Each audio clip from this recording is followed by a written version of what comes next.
আমার তো এখন আর বর্তমানে কিছু নাই। আমি কালকে বিকালবেলা শরীরে বান্ধি রাখি গেছি কারণ আল্লাহ কিন্তু রাখতে কিছু তা আমি জানি না।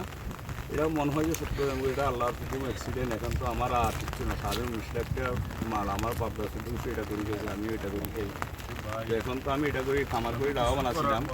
এখন তো বর্তমানে আর আমার তো আর দাঁড়াবার মতো কিছু নাই। আমার এখন আজ যে আমি তুলি খামো, আমার তো আর কোনো ক্যাপাবিলিটি কিছু নাই। কি হয়েছে গতকালকে? যে গতকালে কি হয়েছিল মূলত? গতকাল কিছু হয় না, গতকাল তো বালা বেয়া বান্ধিতে গেছি সন্ধ্যাবেলা, ধরো না 5টা জোয়ার হয়েছে। জোয়ারের টাইমে জোয়ার এটা ডুবাল আছে, এরপরে কিছু তুলি বান্ধি রাখি গেছি, সুন্দর করে বান্ধি তালা তালা মারি তুলেছি।